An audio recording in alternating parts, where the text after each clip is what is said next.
నమస్తే welcome to Leo news. Jaganmohan Reddy హయాంలో APPSC పరీక్షల మూల్యాంకనంలో అక్రమాలు జరిగాయి అని చెప్పి కూడా అప్పుడు ఉద్యోగార్థులు ఆందోళనకు చెందిన విషయం మనందరికీ తెలిసిందే. దానికి గాను ఇప్పుడు కూటమి ప్రభుత్వం అధికారంలోకి వచ్చాక దాన్ని ఛేదిస్తున్నటువంటి పరిస్థితి.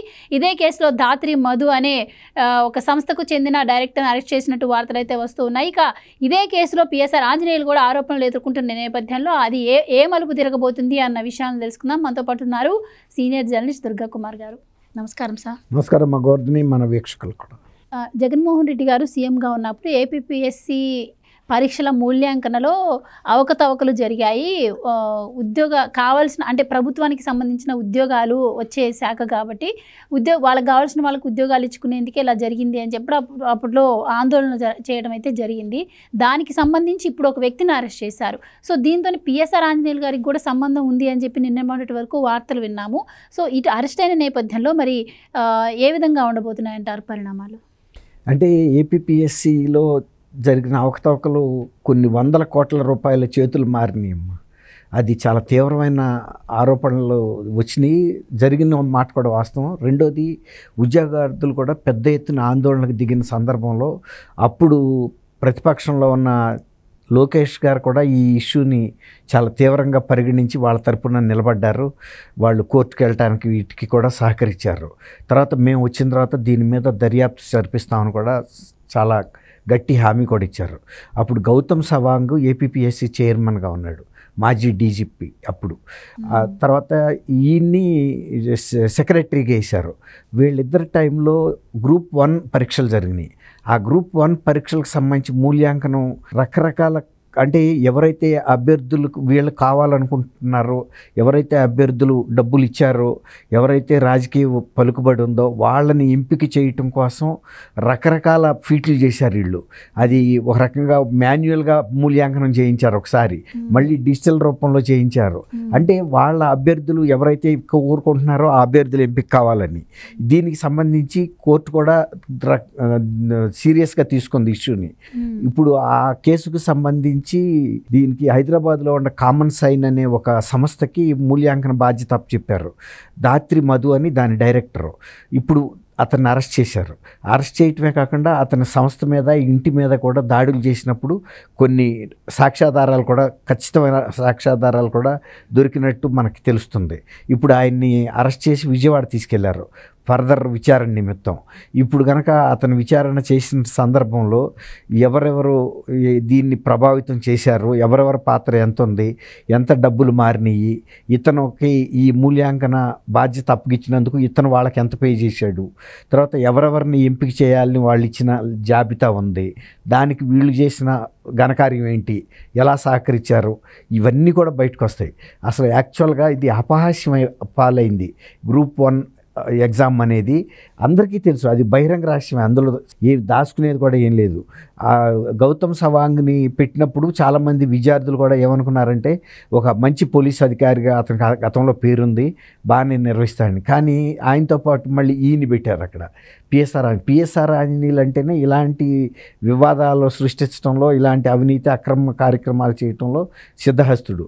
అసలు అంతెందుకు, ఆయన ఇంటెలిజెన్స్ డీజీగా ఉన్నప్పుడు ఎవరో ఒక సుపారీ తీసుకుని చేయాల్సిన, గ్యాంగ్ చేయాల్సిన పని పోలీసు అధికారుల చేత చేయించాడు. 2 ఐపీఎస్ అధికారులు దానికి బలయ్యారు, కాంతి రాణా టాటా అండ్ విశాల్ గున్ని.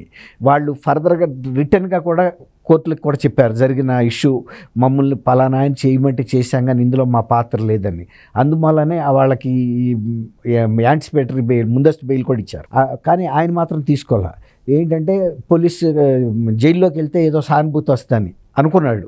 కానీ ఒక పోలీసు అధికారిగా ఉండి నీకు ప్రభుత్వం నుంచి రాజ్యాంగం ద్వారా వచ్చిన అధికారాలని ఒక మహిళని వేధించడానికి, వాళ్ళ మహిళ కుటుంబాన్ని వేధించడానికి ఉపయోగించినప్పుడు ప్రజల నుంచి సానుభూతి రాకపోగా ఇంకా వ్యతిరేకత వస్తుంది. ఇప్పుడు అదే ఆయన ఎదుర్కొంటున్నాడు. వెళ్ళినప్పుడు ఉన్నంత హుషారు ఇప్పుడు లేదు. తర్వాత ఆయన వెళ్ళి ఒక ఉండవల్లి అరుణ్ కుమార్ని, మాజీ ఎంపీ, వెళ్ళి కూడా ఆయన్ని పరామర్శించి వచ్చాడు. మరి ఆయన విఘ్నత ఏంటో మనకు తెలియదు. ఆయన ఒక మేధావిని అని చెప్పుకుంటాడు, ఎక్కడన్నా అన్యాయాలు జరిగితే అన్యాయాలకు వ్యతిరేకంగా పోరాడతానని చెప్తాడు.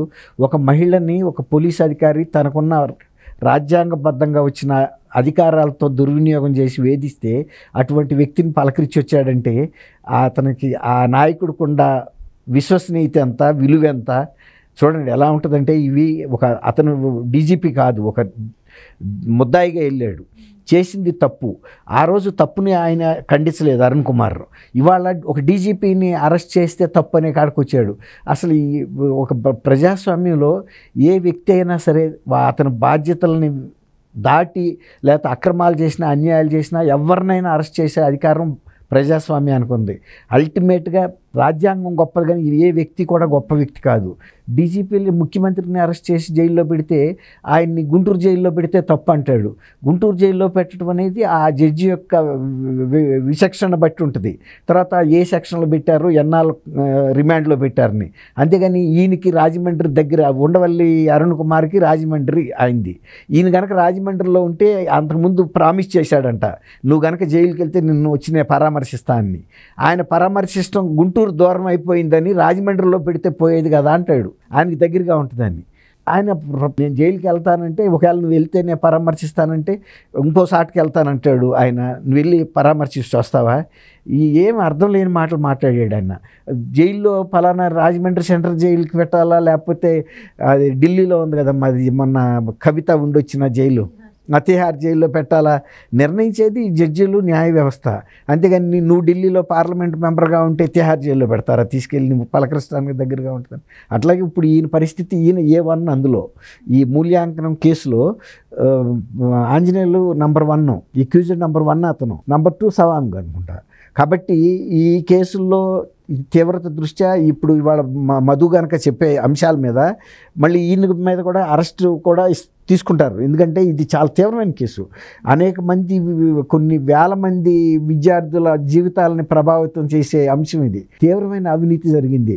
వీళ్ళేదో ఇద్దరు పోలీసు అధికారులు బాగా పనిచేస్తారని అనుకున్నారు వీళ్ళు, కానీ వీళ్ళిద్దరిని నియమించడంలోనే జగన్మోహన్ రెడ్డి గారి ఉద్దేశాలు వేరే ఉన్నాయనేది తెలుస్తుంది. ఎందుకంటే ఎవరైతే వాళ్ళకి కావాల్సిన వ్యక్తులు ఉన్నారో వీళ్ళైతే ఎంపిక చేస్తారనే ఒక ఉద్దేశంతోనే ఈ ఎంపిక జరిగినట్టుగా తెలుస్తుంది. ఇప్పుడు ఈ నిగ్గు తేలినప్పుడు పిఎస్ఆర్ ఆంజనేయుల యొక్క విశ్వసనీయత ఏంటో బయటకు వస్తుంది. కాదంబరి జత్వానీ కేసులో ఎంత తప్పు చేశాడో ఇందులో కూడా ఈక్వల్గానే తప్పు చేశాడు ఆయన.